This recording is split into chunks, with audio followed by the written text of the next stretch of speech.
Olá, boa noite pessoal, tudo bom? Espero que esteja tudo bem com você. Nós estamos aqui em mais uma edição do nosso Café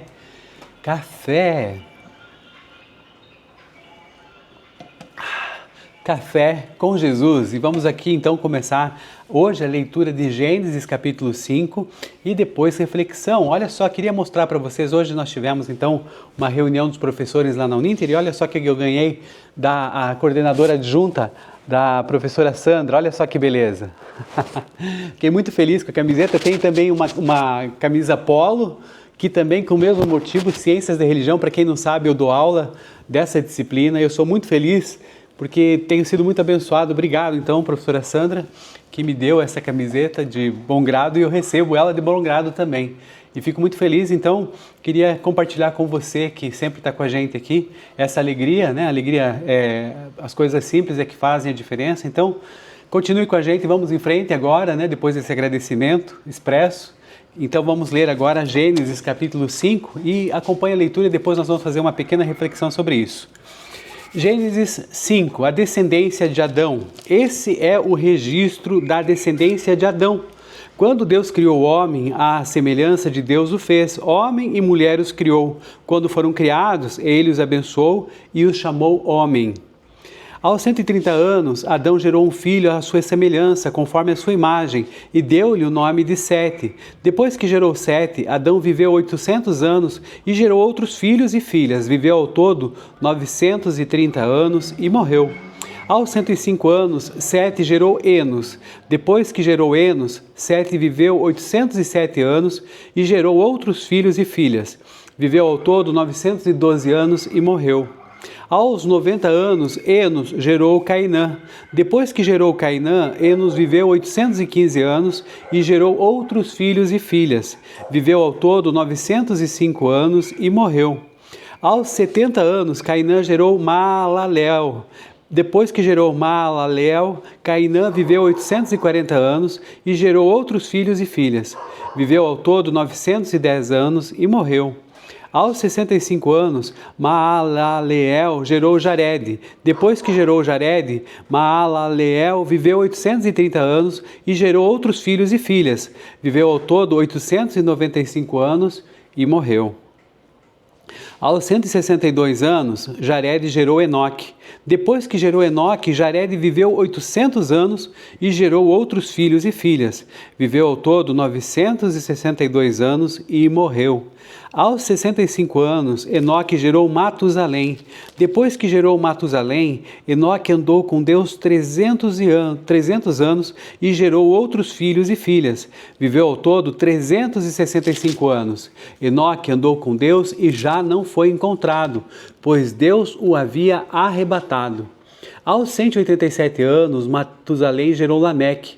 Depois que gerou Lameque, Matusalém viveu 782 anos e gerou outros filhos e filhas. Viveu ao todo 969 anos e morreu. Guarde bem essa data. 969 anos e morreu. Aos 182 anos, Lameque gerou um filho. Deu-lhe o nome de Noé e disse: Ele nos aliviará do nosso trabalho e do sofrimento de nossas mãos, causados pela terra que o Senhor amaldiçoou. Depois que Noé nasceu, Lameque viveu 595 anos e gerou outros filhos e filhas. Viveu ao todo 777 anos e morreu.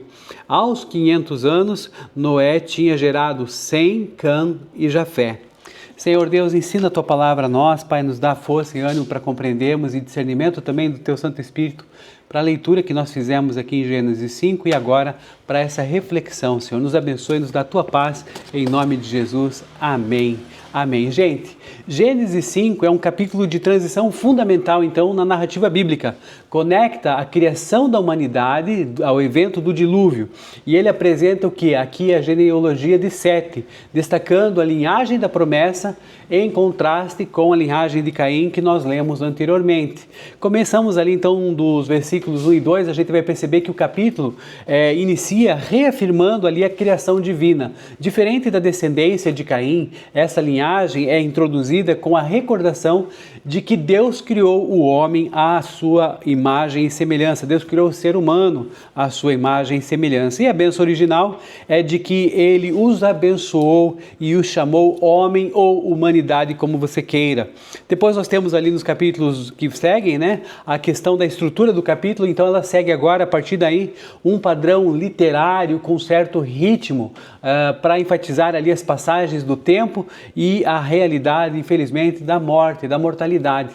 Aqui nós notamos então o seguinte, olha só essa sistemática, né? Essa questão repetitiva e rítmica aqui que eu falei para vocês. A idade do pai ao gerar o herdeiro e as sucessivas descendências desde Adão é o que tem aí mostrado até o versículo 32. Depois nós temos ali o tempo também que é demonstrado, essa sistemática envolve isso, esse tempo de vida restante após o nascimento, quando fala que gerou outros filhos e filhas ali nesse sentido e depois viveu tantos e tantos anos. E a idade total e a conclusão inevitável de que morreu. Cada um desses personagens, a gente vai perceber que eles têm essa vivência, a maior parte deles, né, não todos, depois eu vou mostrar para vocês. E aí nós temos, na verdade, 10 patriarcas antediluvianos, quer dizer, antes do dilúvio, que vai ser, a gente vai analisar depois ali capítulos à frente. Então, desde Adão até o dilúvio, decorreu um total, sabe de quantos anos? Você tem ideia? Tem ideia mais ou menos ou não? Vou te dizer, 1656 anos. Peraí, mas esses anos, eles eram contados como os nossos, né, de 365 dias? Bom, olha só, a evidência bíblica histórica sugere que, embora o sistema de calendário fosse diferente, o período de tempo era mais ou menos equivalente ao que a gente concebe hoje como um ano solar. E aí o que tem? No relato ali do dilúvio, que nós vamos ver amanhã e depois da manhã também, a questão de Gênesis 6, Gênesis 7 e 8, a gente vai perceber o seguinte, que o texto fornece então uma evidência matemática muito clara sobre como esses meses eram calculados, sobretudo ali em Gênesis capítulo 7 e capítulo 8 também. Então vamos lá. Conforme Gênesis capítulo 7, versículo 11, o dilúvio começou no dia 17 do segundo mês, tá? É o que a gente lê lá em Gênesis 7, 11.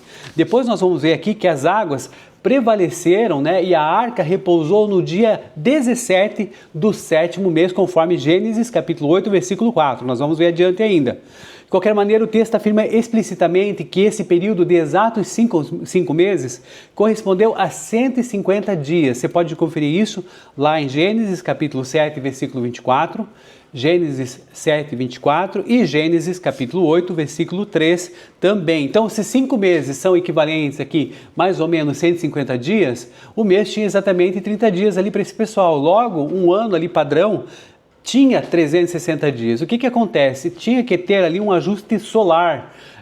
Embora o calendário ali administrativo ou profético fosse de 360 dias, os povos antigos, o que acontece? Tanto os hebreus quanto os sumérios, eles entendiam o ciclo das estações, que para nós é esse ano solar. Então, para que as festas agrícolas e as estações, elas não se desalinhassem dessa questão aí do calendário, eles utilizavam então ali o que a gente chama de meses intercalares, que faziam pequenos ajustes de forma que o tempo decorrido no mundo real fosse o mesmo que o nosso. O tempo de uma transição completa, então, da Terra ao redor do Sol. Algo como nós temos aqui, que acontece, né, de 4 em 4 anos, o nosso ano bissexto.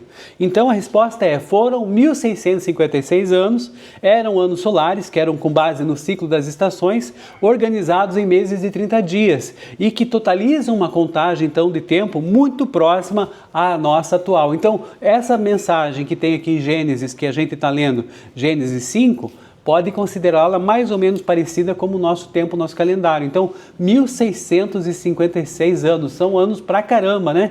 E aí depois a gente vai ver que a linhagem, aqui que foi demonstrada aqui nos versículos do 3 até o 32, tem 10 gerações principais. Vamos começar a analisar cada um deles. Primeiro, Adão viveu 930 anos, depois Sete foi gerado quando Adão tinha 130 anos. O Enos, que é filho de Sete, foi onde se começou a invocar o nome do Senhor. Nós lemos isso lá em Gênesis 4:26, foi ontem. Depois aqui Cainã, Maalalel, né, que nós lemos aqui também, Jared, e depois ali Enoque, o ponto de ruptura do padrão. O que acontece com Enoque? A Bíblia registra que Enoque andou com Deus e não passou pela morte, pois Deus o levou para si aos 365 anos. Olha só que interessante, até aí são sete gerações, né? A gente demonstra essa questão do número 7, que é aí tem a ideia bíblica, né, entendimento bíblico da perfeição. Então, sétima geração aí, Deus o levou para si, aí o Enoque, aos 365 anos. Depois nós temos em seguida Matusalém, que foi o homem de maior longevidade registrada, né, 969 anos, guarda essa idade. Nós vamos aqui, depois na leitura bíblica que nós fizemos, e aqui agora, um pouquinho para frente, nós vamos refletir sobre isso, o que tem a ver essa questão do Matusalém e sua idade, o tempo que ele viveu. Depois nós vamos ver a questão de Lameque, que foi pai de Noé, que profetizou inclusive sobre o alívio que o filho Noé traria à terra que era amaldiçoada. E depois nós temos Noé, e esse capítulo encerra então ali no versículo 32, aos 500 anos Noé tinha gerado Sem, Cã e Jafé. Então assim, temas teológicos principais ali que nós analisamos desse capítulo, o que a gente pode tirar? Bom, primeiro que existe a realidade da morte, a repetição da frase e morreu, e morreu, e morreu, serve de certa maneira como um ritmo, mas também como um sino que bate bem, bem, bem, um sino fúnebre, demonstrando então que embora a vida desse pessoal fosse longa, a sentença divina dada lá no Éden, que nós lemos, Gênesis capítulo 2, versículo 17, estava ali sendo sistematicamente cumprida. O que acontece com essa questão dessa linhagem que nós vimos de 10 gerações? Tem uma esperança envolvida aí. Enoque e Noé representam focos de luz e esperança. Enoque demonstra que a comunhão íntima com Deus vence a morte, certo? Que nós vemos aqui, nós analisamos aqui nessa questão da sétima geração, em que ele andou com Deus e não passou pela morte, pois Deus o levou para si aos 365 anos. E depois Noé, que aponta então para o descanso e para a preservação da vida. Bom, essa estrutura, né, demonstra aí uma questão do plano da própria redenção, em que a descendência que levará ao Messias é sistematicamente protegida, amparada, né, e sempre tem ali o remanescente, mantendo essa promessa viva que nós já vimos lá do proto-evangelho, quer dizer, desse apontamento inicial para a pessoa de Cristo lá no final em Gênesis capítulo 3, versículo 15. Na cronologia bíblica, Matusalém, lembra dos 969 anos? Matusalém morre exatamente no ano em que o dilúvio ocorre. Você sabia disso? O que muitos teólogos e estudiosos, eles interpretam isso como um sinal da paciência de Deus, esperando até o último momento da vida do homem mais longevo, o homem que mais viveu, para trazer o juízo. Mas como assim? Veja só, Matusalém é essa peça-chave para a gente entender essa paciência divina antes do julgamento. É o seguinte, se a gente somar as idades descritas ali no texto original, segundo ali o texto massorético, que é a base da NVI que a gente utiliza aqui, Nova Versão Internacional da Bíblia, nós chegamos a uma coincidência matemática exata. Olha só, para visualizar como Matusalém se alinha ao dilúvio, a vida dele, né? Observe os intervalos de tempo aqui para a gente poder ter uma ideia. Então vamos lá, Gênesis capítulo 5, versículo 25, acompanhem comigo. Matusalém viveu 187 anos e gerou Lameque. Então, a gente tem na conta aqui 187 anos quando ele teve Lameque. Aí depois nós temos aqui, Lameque tinha 182 anos quando gerou Noé.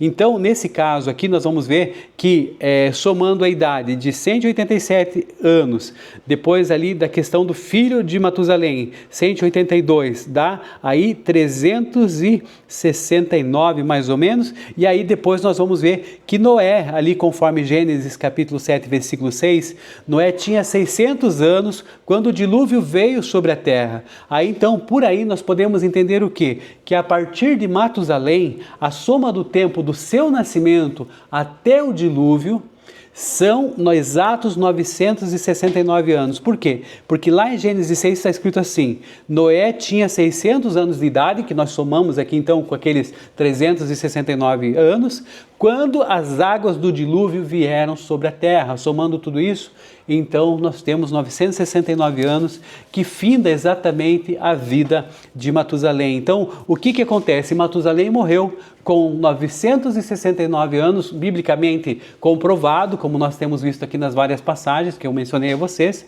e exatamente no ano em que as águas do dilúvio subiram. E qual que é a interpretação que nós podemos ter disso?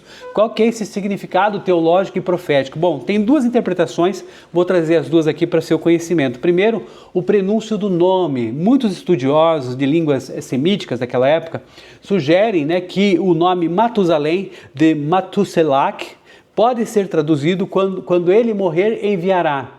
Quando ele morrer, enviará. Ou então homem do dardo, né? Aquele que aponta para uma situação. O que isso? Isso indicaria, o que é isso, né? Isso indicaria então que a sua vida era um relógio profético para o mundo antigo, apontava para alguma coisa.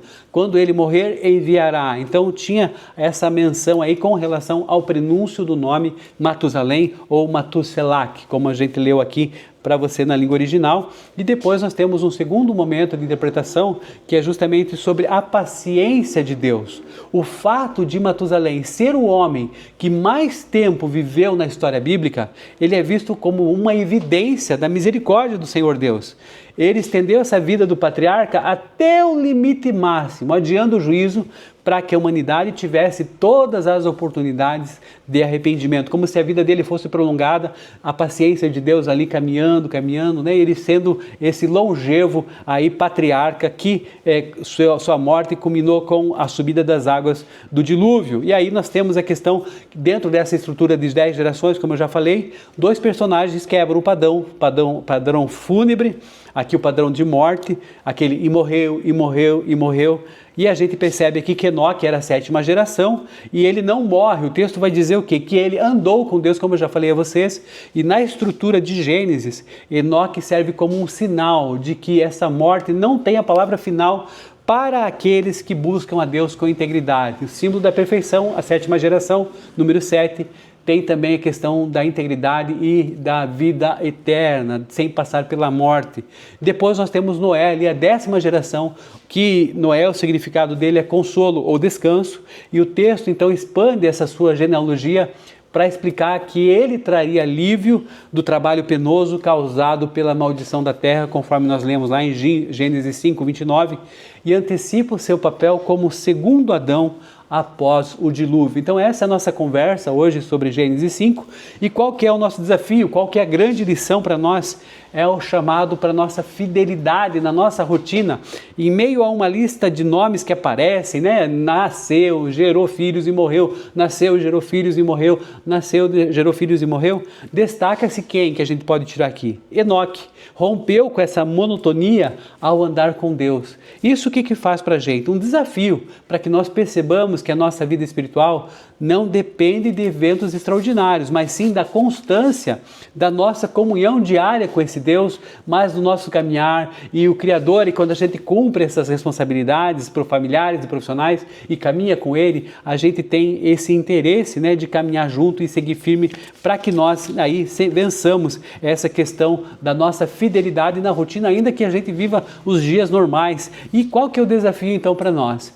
Transformar o comum das nossas vidas em sagrado, em devoção a Deus, em uma vida entregue, uma vida que deseja seguir com o Criador.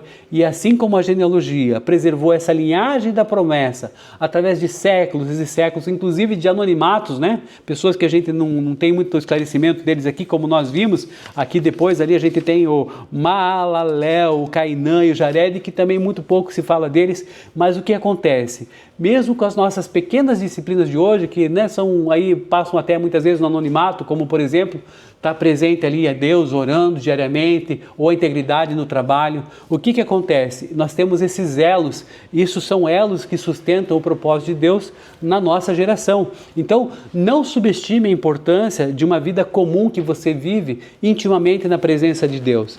Essa sua vida comum, ela é capaz de deixar um legado que ecoa muito tempo além do tempo de uma vida. Então que você fique feliz, que você se sinta abençoado, mesmo na sua rotina do dia a dia, que às vezes parece penosa, parece repetitiva, mas aqui nós vemos que existe um fundamento maior por trás disso tudo. Então que você possa ter uma vida abençoada e viver os dias como Deus deseja, dias plenos, dias de rotina sim, mas também de devoção a Deus, transformando esse comum que nós vivemos em sagrado, como por exemplo esse café